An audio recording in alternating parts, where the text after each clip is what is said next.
Hiya, Barbie. Hi, Ken. You want to go do a podcast? Sure. Jump in. Hello, everyone, and welcome to Binging Barbie, a Barbie movie podcast. I'm your host, Jay, and I'm here with my co-host, John.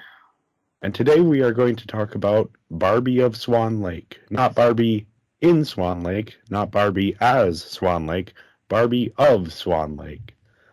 This is the third of these animated Barbie movies, released September 30, 2003. It's the third of these movies to be directed by Owen Hurley. This is the last time we'll talk about him for a little bit. He's only directed 4 of these Barbie movies, but he directed all of the first 3. And this is written by Elena Lesser and Cliff Ruby. They're the writers from the last movie returning for this movie, with music by Arnie Roth and the London Symphony Orchestra. Obviously, as the title suggests, this is Barbie doing an interpretation of Tchaikovsky's Swan Lake Ballet. Yeah, shall we dive right into it? Let's just do it. Okay, great. We'll start with the story a bit of background on it. Yeah. It mostly follows the story of the ballet with some slight differences. Differences are mainly in the beginning and the ending. But this one starts with Barbie at a camp. She is camp counselor, and her sister Kelly is the one of the campers. Yep, who misses home, and so Barbie takes her out on the back porch, and they tells her the story. Yeah, the scene. Maybe it's just that I associate sort of log cabin and summer camp with Friday the 13th, but it reminded me a bit of a horror movie. Did it now? A little. The dark shadows, the lanterns, the empty bed. Yeah, it's probably just my biases speaking, but yeah, anyway, we start the story with Odette. She's working in her father's bakery. She's a relatively reserved character to start out with. Isn't as adventurous as her sister, who rides in on a horse, then rides off and doesn't show up for pretty much the rest of the movie. Very important to have her here. Yes. But while Barbie is helping out one day, a unicorn rides through town. Also, it's also a thing to point out, Odette is actually magical, because she turned sugar cookies into chocolate chip cookies. Oh, I wasn't sure about that. I thought that was Kelly. That's not brought up. That's never brought up. It's an odd little moment that it seems like it's Kelly asking Barbie to change the cookies. Is that what was happening? I believe so. I thought this random child in the story just wanted other cookies, and then she turned into their cookies. Okay. That makes more sense, actually. It makes more sense, but you would think it would be used throughout the story, but it isn't. It's just that one scene. And that first bakery scene has some odd moments as well. The dad is baking cornbread, which delicious. Delicious. But this is sort of implied to be taking place in the Middle Ages or the Renaissance. So before Europe had contact with the Americas, which is where corn is from. So maybe this magical world. There are unicorns and trolls here. Who cares if there's corn in Europe? I do, John. I do. I'm very concerned about the logical consistency. I know where the corn came from the unicorn. Oh, that makes sense. Never mind. I don't have any issues with that. There you go. but yeah, this unicorn shows up in town, and everybody wants to kill it. Yep. Barbie warns them that if they shoot it with an arrow, they'll hurt it. But that doesn't stop them. And Barbie kind of has to rescue this unicorn. The unicorn gets tied up, frees itself with a very ingenious trick using an axe that's half buried in a log. But for a moment there, I thought that she was going to use the axe to defend herself. well, she does have a horn. I know. That might be a but bit. like the way she spots the axe, it's like, holy crap, she's going to murder some folks. Yeah. That's. Would it be out of the question? Wouldn't? Or well, probably would, but Okay. anyway. So Barbie sort of helps this unicorn, and then follows the unicorn into this magic forest where she discovers that the unicorn can actually talk, and that the forest needs saving, and Barbie or Odette has the magic crystal that will save them all. And then the evil villain shows up and turns her into a swan. And that's where the movie starts. It all just happens so quickly. Oh yeah. It's a lot of it introduces this magical part of the forest very quickly, and you're supposed to just be right on board with it. Right. This is even the though direction. Odette wasn't at all. Yeah. Well, yeah, and that's the interesting thing is that this is she initially doesn't want to help. Well, she doesn't think she can help. But then throughout the court, well, she gets turned into a swan, and then she kind of has no choice. Mm-hmm. And that's so kind of it was kind of amusing just watching that, because all she wants to do is help this unicorn who is just tied up with rope, and she unlocks this magical crystal. Now she's suddenly important. She's like, oh, I don't want to be important. So she tries to go home, and then she gets turned to a swan. But her reaction to being turned into a swan was just more of an inconvenience than just like, what the heck, I'm a swan? It's like, oh, geez, I'm a swan. Can you change me back? yeah. She definitely didn't have that extreme reaction. She just kind of seemed mildly perturbed by the whole thing. Mm-hmm. Oh, unicorn angst. That's what I wrote down here.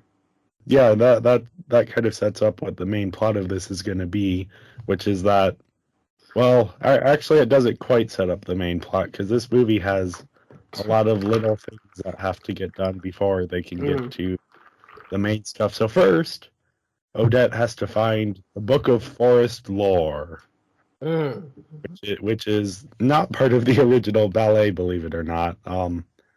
So she goes off to this like shady, mossy, covered in mushrooms part of the forest, and meets the filthiest, dirtiest, least sort of well-kept librarian I've ever seen. Like he's not only scatterbrained, you get the sense that like he probably hasn't showered in a few centuries. He also hasn't met a few people in a long time as well. Yeah. So yeah, she meets this troll, and they can't find the book, but then he finds the book, and then the plot starts where, okay, now she has to fall in love with someone, and that true love will break the spell as long as nothing comes in the way, and turn everyone back into humans. The various beings of the forest have all been turned into animals except for the fairy queen, though she does eventually get turned into an animal.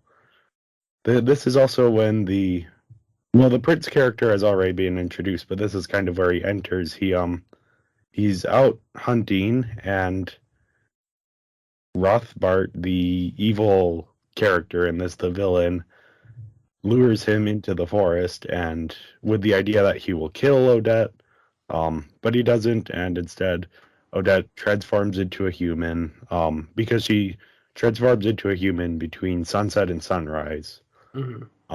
And they fall in love very quickly. But the prince is holding this ball, and so Rothbart's evil plan is he's going to disguise his daughter as Odette and send her to the ball, and then that will break the true love, and then he will become ruler of the forest. I don't know exactly the mechanics of that. Yeah, something. Yeah, it's a lot going on for the original ballet is even simpler than the Nutcracker ballet Mm-hmm. in its story. So yeah, then the ball happens. Odette fails to show up in time. The prince confesses his love to Odile. The Odette dies ambiguously. Mm-hmm. Kind of falls out of the sky as a swan. Then the I prince. just thought that she was so sad that she passed out.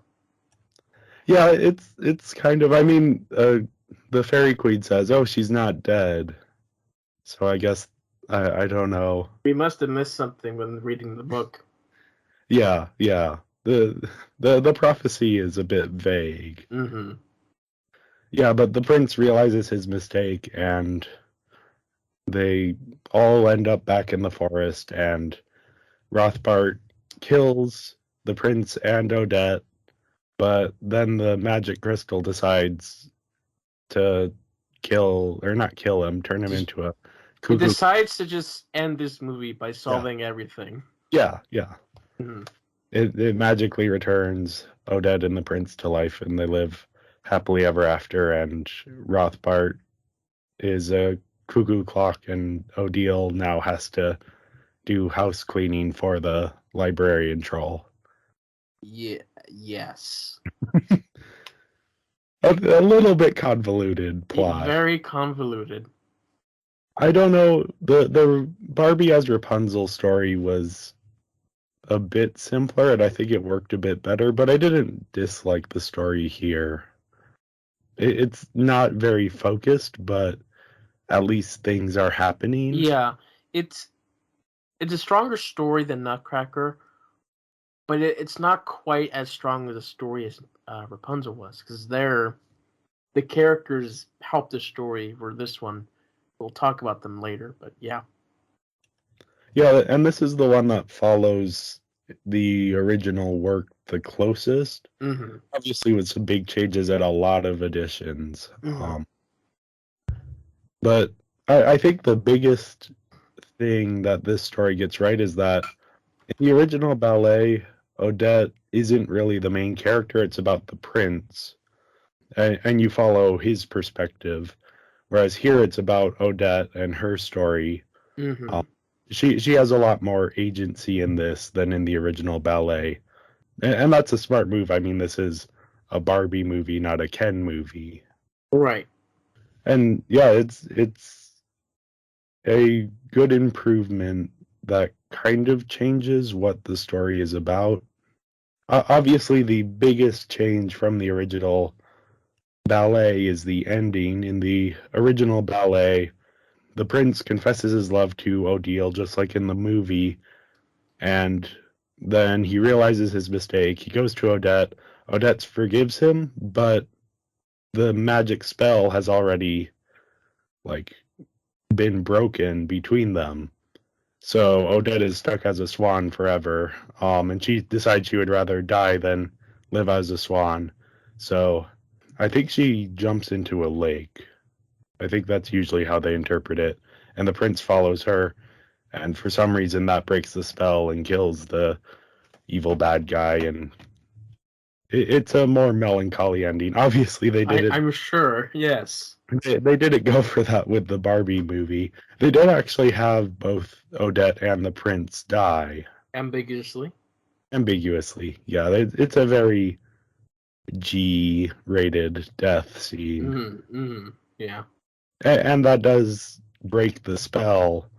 But the crystal is the one that decides that the spell is broken. It's the magic in this movie is a little bit ambiguous. Very ambiguous, and also very convenient.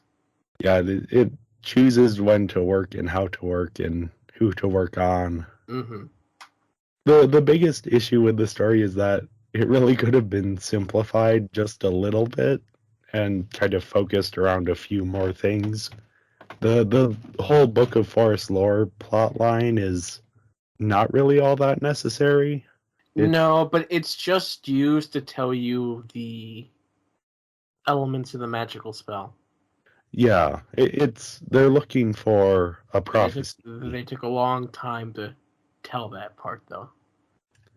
Yeah, it takes up a sizable portion of the movie. Mm-hmm. I I don't dislike it, but if you're gonna drop anything, I think that's the thing to drop.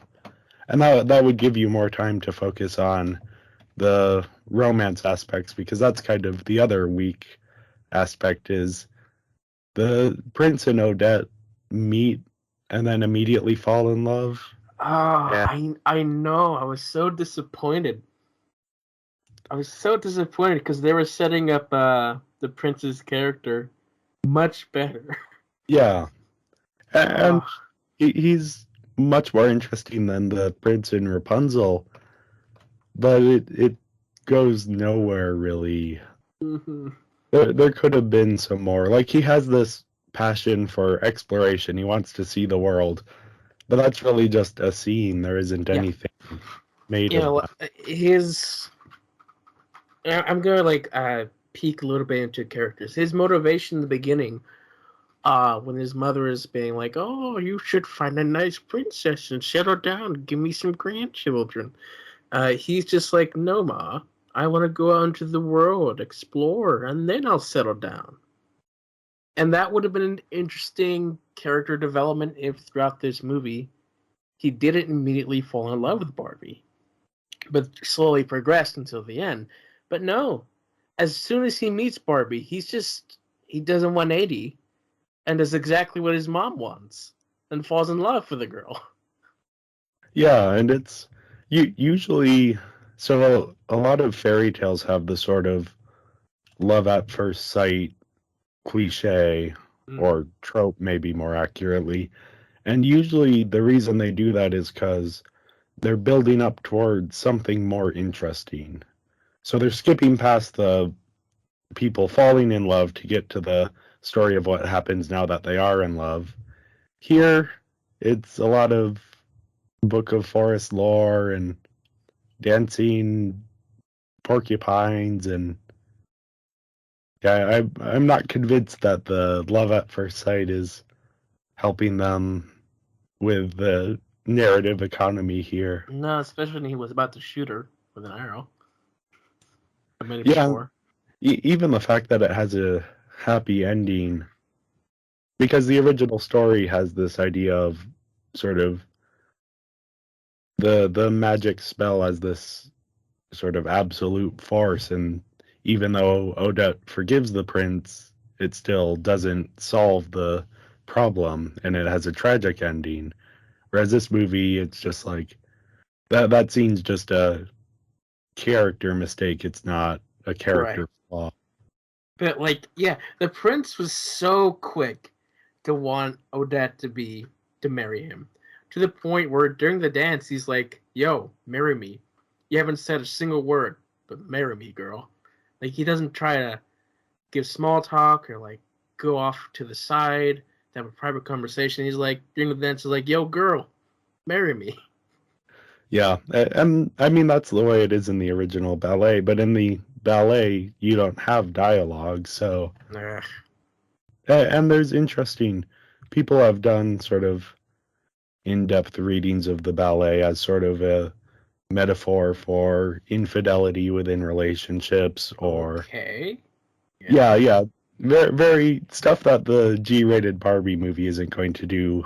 I actually did this as a double feature with the 2010 movie Black Swan, which is about as different of an adaptation of Swan Lake as you can get. That one is a sort of psychological horror movie about a ballerina who is cast to play the lead in Swan Lake, and sort of the duality of the role kind of drives her mad, and she starts hallucinating things, and it's a much darker take than anything this Barbie movie is doing. Yeah. I mean, the story here is not terrible. It does what it needs to do. I will say one of the things I do like, actually two things. First, I like that they kept that the prince starts out hunting Odette. hmm I think that's kind of an interesting meet cute. It's not something you usually see in a kid's fairy tale movie. He's also very quick to just kill. Like when what's the villain's name? Rothbart Yes, reveals Rothbart. himself. He's like, I'm gonna shoot you. But he did that twice.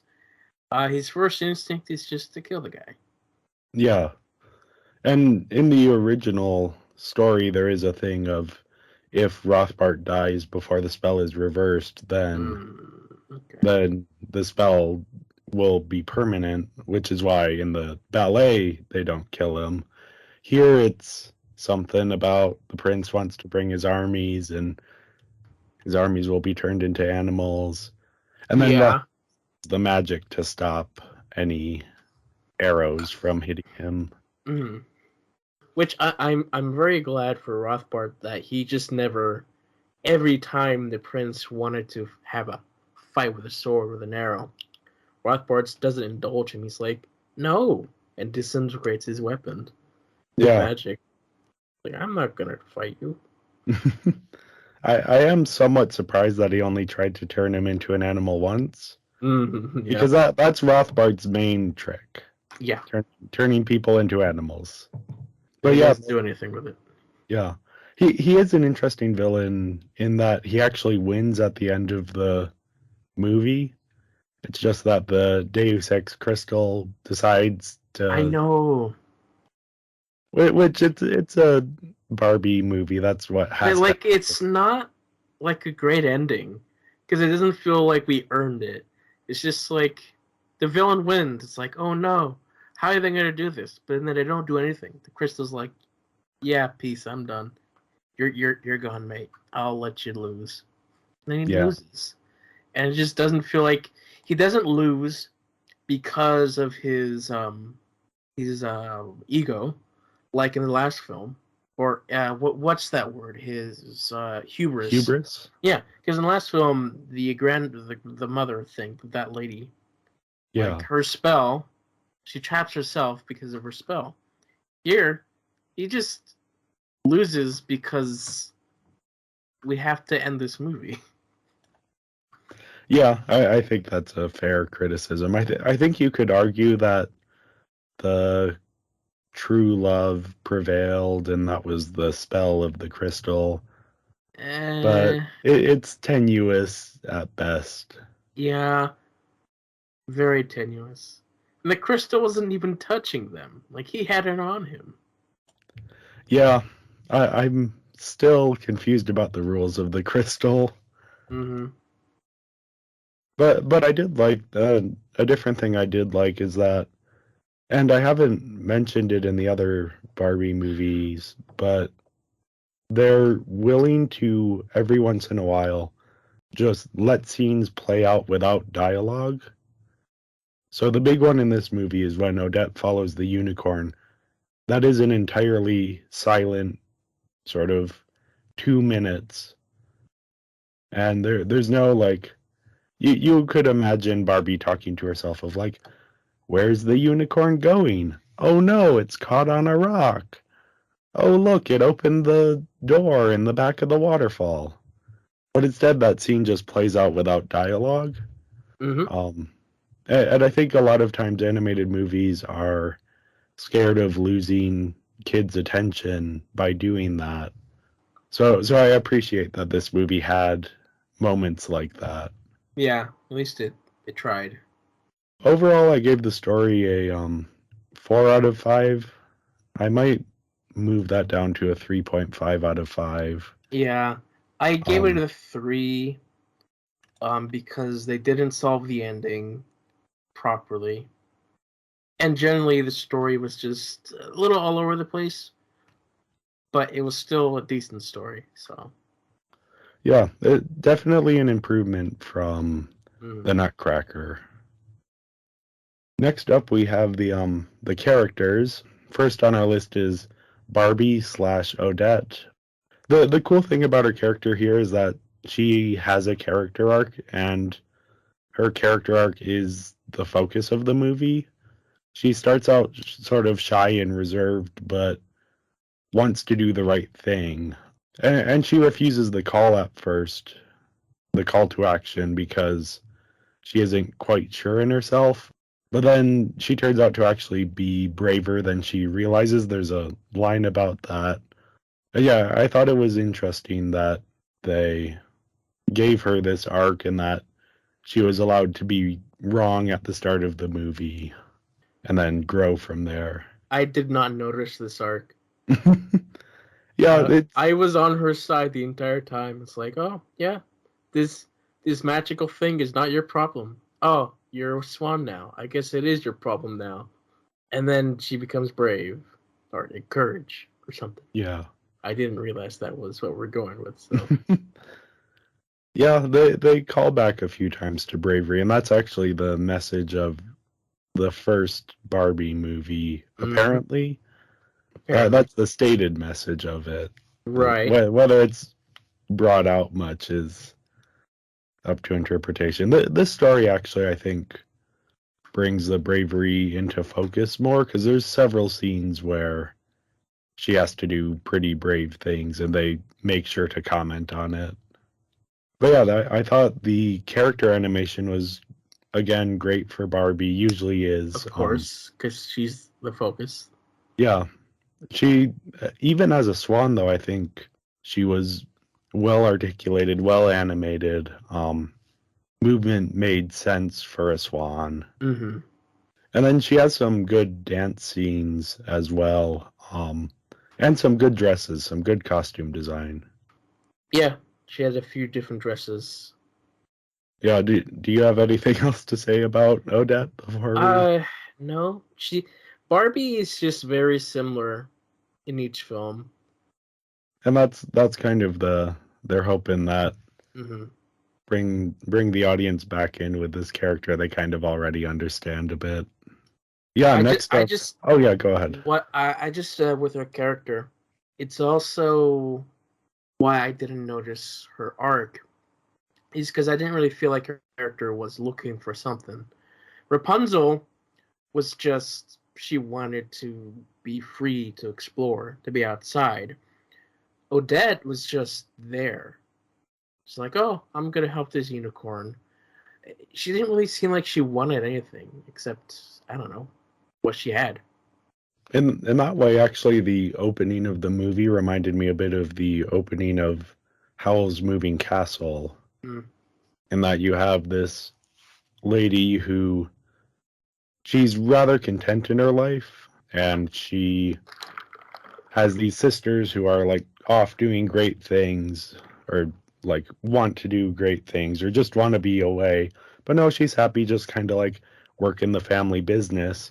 And then through circumstance, she get involved in a plot that's greater than her.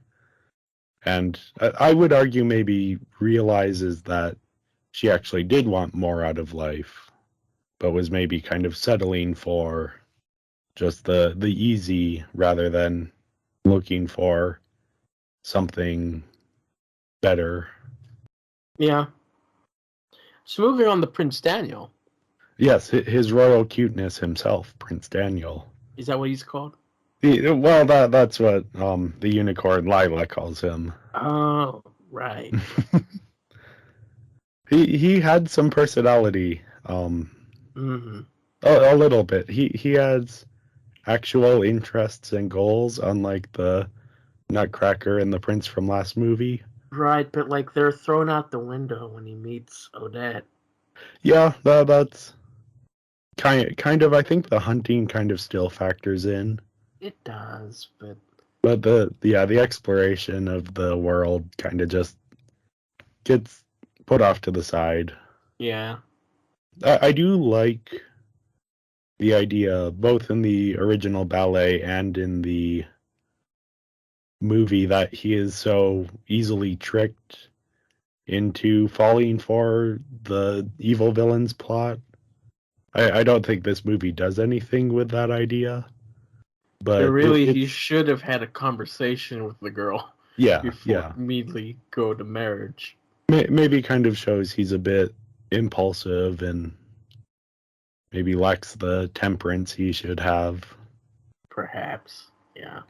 He has a few good scenes early on in the movie that actually show off his character. The scene with the globe is great. I just love the flat, or I guess it's a cube globe. Mhm. Just a funny design and kind of gives him a little bit to do. Yeah, it reminded me of a film I saw as a kid. I think about Marco Polo or Galileo. I don't remember what it was, but he discovers, you figure out that the Earth is round. It has different shapes of globes and stuff. Okay. I don't remember what it Yeah, was. that would probably be Galileo. Okay.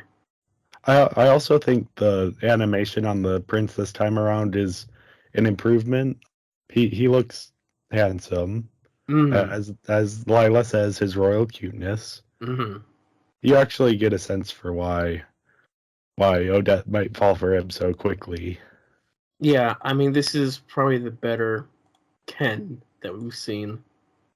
Yeah, I believe they're using a similar model as the last movie, so maybe they were able to bring some of those assets over rather than starting from scratch. I mean, typically you do, yeah. Yeah, and even the background characters in this movie, I think we'll get into that in the animation, but you do see them reusing models this time around.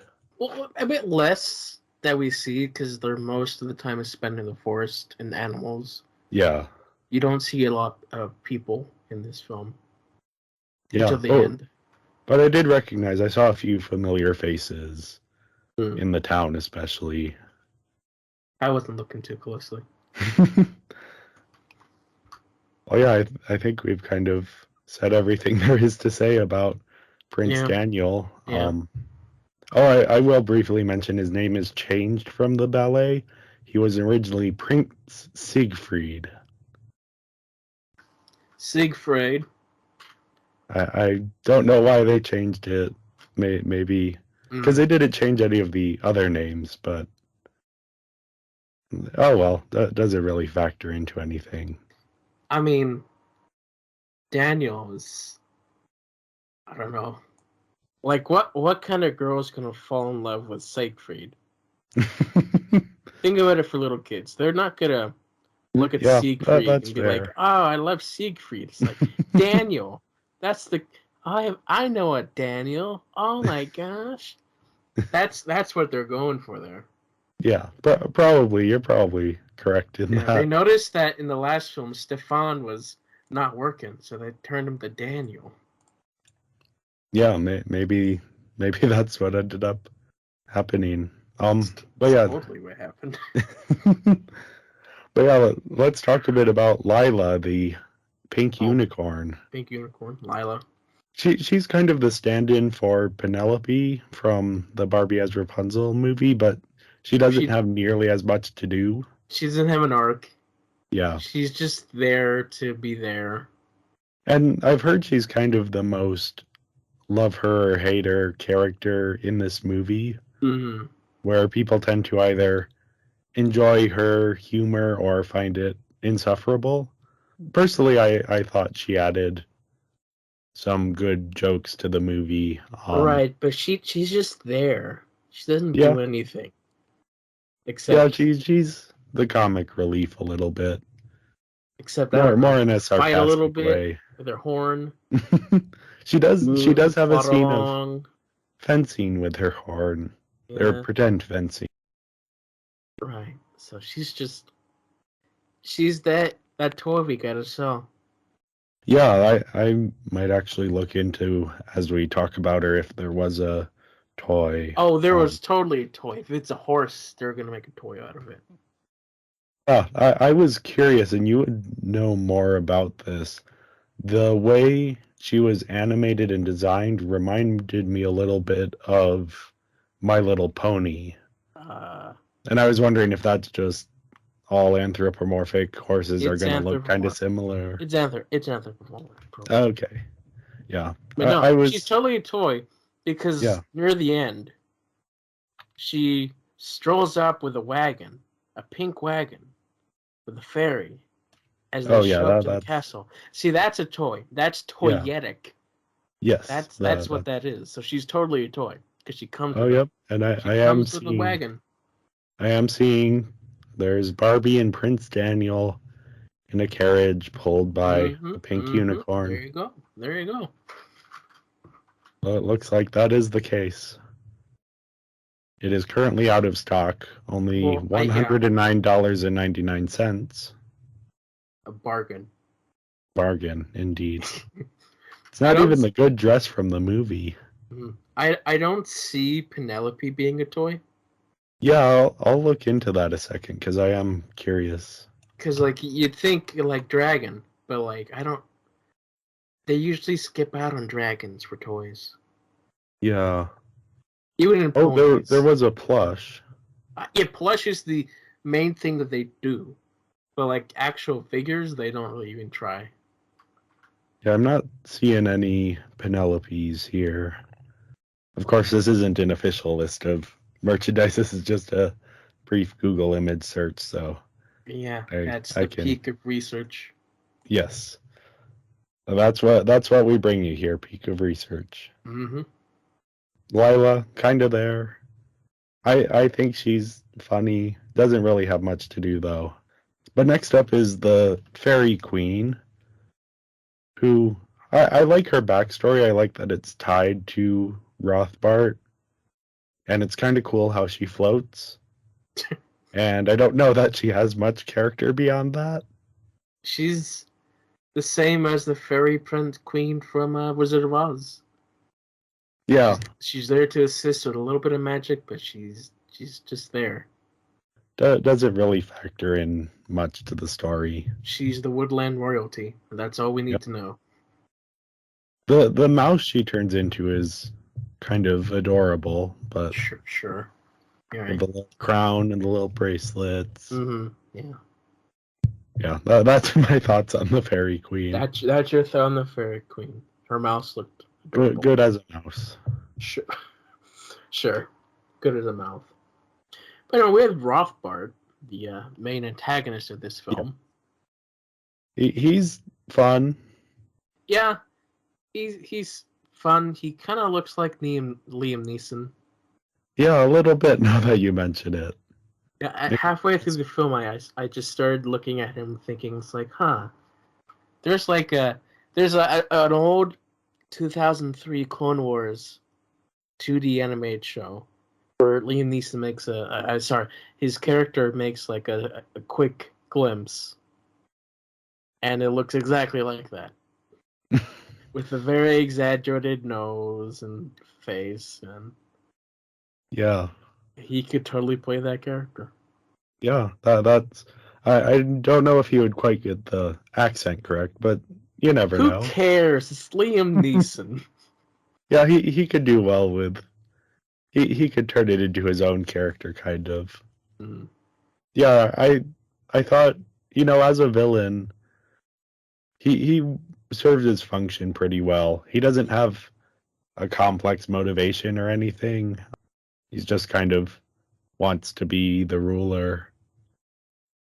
Why? We don't know. Has an annoying daughter. Oh my gosh, the daughter. Yeah, well, we'll get into her in a second. I did want to briefly talk about Rothbart's magic, which I think is cool. The look of it, the design of it. I do think it's also like distinct from the magic of the last film as well. Yeah. It was cool. I do think it's a little bit strange that the only spell he knows is turn people into animals. But, it works. It's effective. Yeah. And also disguise as Barbie. Yes. The disguise. Well, yeah, turn people into things other than what they are. Mm-hmm. Be it animals, be it Barbie, or be it not alive. Or ambiguously not alive. As he does in the end of the movie. He's the most interesting when he has to stop what he's doing to figure out what to do with his daughter. Yeah, their dynamic is interesting. He seems too competent to have a daughter that incompetent. Mm-hmm. But I think that's always kind of a fun dynamic to have. Yeah, on that note, let's talk a bit about Odile. Oh my gosh, you could just take her out of this film. Yeah, The she actress is doing her job, but I hate her so much. and that's the thing though, is that's the point. You're supposed to absolutely find her insufferable. But it's like not fun to watch. I think they could have dialed it back about Uh, 20%. Still gotten 20, this. try Oh, 50%. yeah. She is certainly an odd character. She's Uh, one of the characters who's actually in the original ballet, but she has a very small role in the ballet. She's only in the ball scene in the ballet. But here she's been expanded out and made into a full character. And a very annoying character. Annoying mm, on purpose, but nonetheless mm. annoying. I do like that. She has good dresses. The black tutu in particular is really cool. And also she turns into a condor. Or at least I believe that's what they were basing the design of her in bird form off of. Condor. Do you like condors? Oh, I don't know. They're a bit ugly in general, but they're a South American Andean bird, so I know what you mean, but still, yes. condors. I just think it's kind of a cool design reference. Sure. Cool. What's the father? I don't know. It's not a Yeah, condor. more of an eagle. Or She's definitely supposed to be like um oh, I don't know what the name of a scavenger. mm, A vulture or a condor, those are both scavengers. Whereas he's supposed to be a bird of prey so hunter. she's a buzzard. Yeah. So there's even like implications of their relationship in that where he's the one who's doing all the work and she's just kind of picking on the scraps. Mm-hmm. Which is kind of cool that they put that much thought into the design. But that doesn't rescue O'Deal from being the most insufferable character in this movie. Most definitely. And the other characters, the animals and the troll, they're semi-close. They're like 50% of Odile. Yeah. Erasmus, as I said before, the sloppiest librarian I've ever seen. Mm-hmm. Um, he feels out of place in the movie, He does. and especially like there's a dance scene that all of the characters are in. I And know. the camera centers on him. He I isn't doing know. shit. He's just like spinning around and clapping his hands together. I thought it was funny that you have this beautiful ballet, then you got this guy right there. He just wants to be part of the fun, but doesn't know how to dance. Yeah. But it turns out it was relevant because that's when he gets kidnapped. Yeah, that's yeah, he gets kind of snatched and turned into a worm. Yeah, that's the most his character really does. I do like his line deliveries for a few things, and I'll talk about that during the voice acting. But Mm. and yeah, Ivan and Carlita, the two fairy animal elf things that are actually given names. I have things to say. Yeah, they're interesting. Yeah. Maybe not interesting. Maybe that's a bad word. They're confusing. Yeah. They have a romantic tension between them. But they're children. Well, here's the thing. The question is because they're elves But or their design elves. but their design is clearly the children. Their design is the models So of the children. here's the thing. When they're introduced, there's a line here that they're talking about how they escaped, and Carlita's like, "Oh, I tricked the guard by saying like, oh, come here, I got something for you," while shaking her hips in a fashion. And the first question going on in my mind is, was that guard gonna do a skunk? I mean, And then they immediately turned to the children and was like, holy crap, that's so much worse.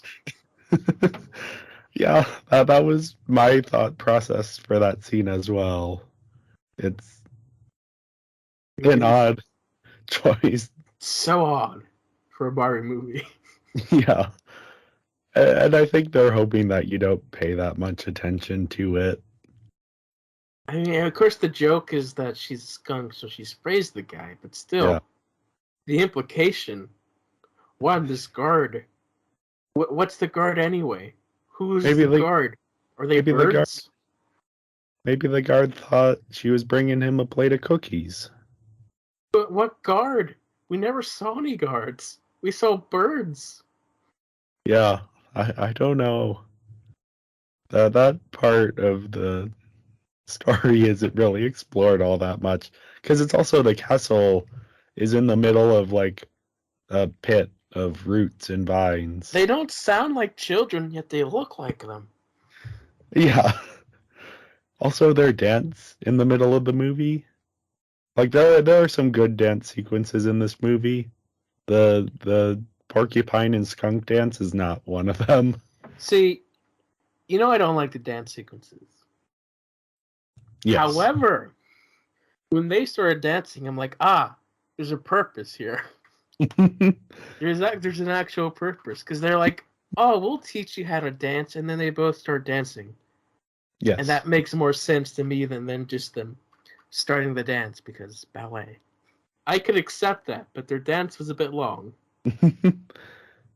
Yeah, I thought their dance was the least compelling of the dances in the movie, but I could see that it was maybe more plot relevant than some of the other dances. I know. I could enjoy the dance more because it was plot relevant. Yeah. But then it quickly became not plot relevant because no one was taking notes. Yeah. I thought it was kind of funny though at the end of the movie when Ivan, well, first off, at the end of the movie when they transform back into elves, they're already in their elf forms because the sun hasn't come up. So the transformation is literally just a costume change. Yeah. Ivan's is the best because he goes from like a kid in a porcupine outfit to a kid with the worst bowl cut I have ever seen. Yeah. It's like, oh, maybe you wanna, see if Rothbart can change you back. Right. So going back to Rothbard and O'Deal. O'Deal gets turned into a pig. Yes. And then Rothbart just leaves her behind at the royal palace. In a land where these people are known to just kill these wild animals on sight. So her daughter, his daughter should be bacon by the end. Yeah. Like she should not be alive. Well, yeah, we don't see how she turns back. I guess she turns back when everyone else does. She should be bacon. Just saying. That's kind of the scene where Rothbart kind of finally realizes just how annoying his daughter is. Not that he hasn't thought so throughout the movie, but that's I mean, he finally sees her for what she is. A pig. Yep, a pig of his own creation. I wonder what that makes the mother. Well, there's a theory about this movie that she was one of the crows, and Rothbart turned her into a girl so that he could have a daughter. Right. Yeah, I don't know. I don't know how accurate that theory is, but it's a theory, all right. It sure is a theory. A film theory. All right. Anyway, what did you rate the characters? Yeah, I gave them a 4 out of 5. I think the fact that Odette has a character arc and that they've made smart changes from the original ballet with her character kind of bumps up the score a little bit for me. And that we finally have a love interest character who has a little bit of personality. Mm. Of course, I'm talking about his royal cuteness, Prince Daniel. Right. I give the characters a 3 because they weren't, for the most part, they weren't as fleshed out. Daniel was a bit more, but again, his 180 turn was just disappointing. Rothbart doesn't really have much motivation, and Odette was just a swan who had to Yeah. find her courage. Yeah, onto the animation. It's an improvement from the last movie. They, they Sure. they've improved on a few of the things that I commented on. The backgrounds here are much better, more detailed. Yeah. I Oh believe yeah. they got better textures for this movie. Everything looks a little bit better. The movement is better. Character models are a little bit better. The background characters are starting to look more decent. A bit. Yeah. Yeah. I love the magic, the evil magic with the red feathers and the crows, and there's like a slight distortion on the lens. It's just really cool design and distinct because the green foggy magic from the last movie is cool, but it's not necessarily unique. Whereas here they're going with the bird theme to make this sort of ominous looking feather magic. Hmm. I also like that every location in this movie feels distinct. Um, the medieval village is just kind of a cool setting. Yeah. The good guy castle has some really cool ponds around it, and then the mountains around it are nice. The forest itself, I really like. It's sort of these tall, very skinny trees with light kind of filtering down. Um, just kind of evokes sort of a magical place. And then yeah, my favorite location again is the Evil Hideout. Just like the last movie, I love how spooky it is. It's really foggy. The dark green and the red light are really cool. It's where I would want to live, and I was very sad that they destroyed it at the end. Hmm. And of course, they brought back the motion capture cast for the ballet. Yeah, the ballet scenes were done through motion capture. Mm-hmm. This was once again the New York City Ballet, and this time we actually have some names for it. So Maria Krakowski as Barbie and Odette, Charles Askegard as Ken and Prince Daniel, Ellen Barr as the Fairy Queen, Benjamin Millipede as Ivan the Porcupine, Janie Taylor as Carlita the Skunk, and Abby Stafford as the Fox.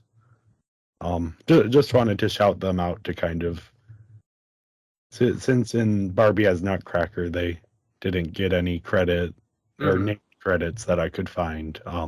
Yeah. Yeah, just great work on the ballet sequences. Again, I love how they use the motion capture, how it's all based in actual dance. Mm-hmm. Um, it's just a lot of fun, and I think in this movie especially, there's some great cinematography, especially in the first dance between Odette and the prince. There's some sort of camera movements and things that you couldn't do if you were filming an actual ballet performance. But because it's animated, you can have the camera get really close to the characters and sweep around them. And then the standout dance sequence for me was the ball sequence where they're cutting between what the prince sees and what's actually going on. Mm-hmm. So each edit switches between Odette and Odile, and it's cool to see both perspectives of it side by side, and it's a little bit trippy. Yeah, it really sells the just how ominous that scene is. Well, you've just convinced me to bump up my score for animation, so. Oh, I'm glad. Yeah, that sequence is just incredibly creative. Mm-hmm.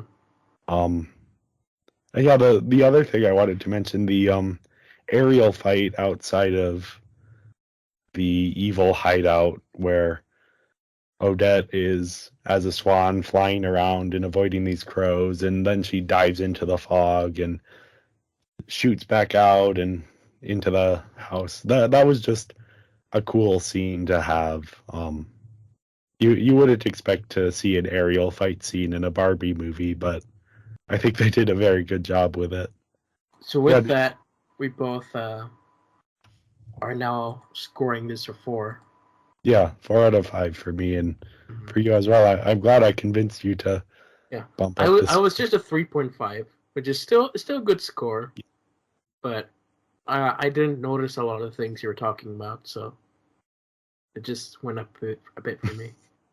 Well, yeah, I'm glad I convinced you, because the animation here, even though the quality of it isn't stellar, there's enough creativity put into it that it really works very well. So next up we have voice acting. Kelly Sheridan is once again Odette, or Barbie and Odette.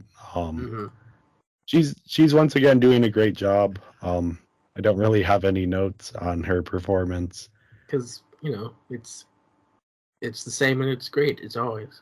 Yeah. The big celebrity voice for this movie is Kelsey Grammer as Rothbart. He's doing a great job. He's really selling the performance. Great evil laugh, very hammy and chewing all of the scenery, and just a lot of fun. And of course, Maggie Wheeler as Odile. Yes, she is doing a very, very good job playing a character that I very much do not like. Right. Her laugh just gets under my skin. And that is 100% Maggie Wheeler's talent in all of just the different squeals and squawks and laughs and everything are just like so perfectly attuned to be the most annoying thing you have ever heard. And I can't figure out if I love this performance or if I hate it. And it's a bit of both, because like you hate it so much you can't help but love it. Sure. I don't love it, but I can appreciate the work behind it. Yeah. I just the work she's doing is, I feel like it's too easy to say she's being annoying, when really she's found the art to being the most annoying person you have ever heard speak. Sure, yeah. Everyone else does a pretty good job. Venus Terzo as Lila sells a lot of those jokes well. She does good the sort of snarky, sarcastic type humor. And then I briefly mentioned Michael Dobson as Erasmus, the troll. I think he has some good line deliveries, though nothing really stood out that much to me. Yeah, Michael Dobson, again, there's a lot of pony cast in this one. He's one of them. Let's see. Nicole Oliver as Carlita. I just enjoy Nicole in general. She's great. She's a very sweet person. I've met her. We also have Brian Drummond as Reggie, who's a very small role. Brian is one of the voices of Vegeta from Dragon Ball. So that's cool. I met him as well. He's great. And of course, we have Ian James Corlett, Kathleen Barr, and that's the main one that stood out to me. Yeah. And a lot of returning cast members again. They're definitely, besides sort of the celebrity villain actors that they bring in, they're working with a lot of the same people. And I assume a lot of those people appreciate, even if it's these Barbie movies, that they have work that they can do. I gave the voice acting a 4 out of 5. No one really knocked it so far out of the park that I was in awe of their work, but everyone did. They did a good job. I give it a 4 as well. So finally we have the music. I thought it was good across the board. It's the original Tchaikovsky pieces, which are beautiful, just really great. My big complaint, though, is that the ending song once again feels out of place. The whole movie is sort of transporting you into the world of Tchaikovsky, and this sort of fantasy of these swans in this lake, and then the ending song feels like a pop song from the early 2000s. Yeah, but that was mainly in the credits. Yeah, that's the credits. Mm. I think since it's the last thing that is sort of in your head as you're walking out, that kind of soured my experience a little bit. I didn't even watch the credits, which is why I gave the music a 5, because the Swan Lake music was great. Yes, I really the liked it. Swan Lake music is excellent. Mm. And I actually bumped up my score from what I originally said. I'm giving the music a 3.5. The end credit song isn't bad. It's just, once again, it's out of place. It looks like we're wrapping things up here. What We are your... all have equal scores across the board. For a Yeah, total of 19 out of 25, 76% for a 3.85 star rating. yeah, very very easy average here. We seem to be overall on the same page, even if we had disagreements in specific categories. Right, yeah. Yeah, and any final thoughts before we head out?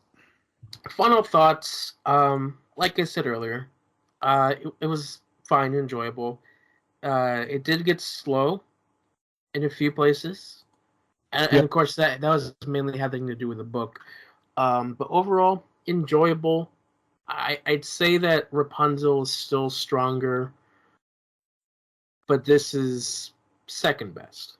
Yeah, So this far. is this is very much on a similar level as Rapunzel. It's Mm-hmm. not nearly as sort of flawed as Nutcracker.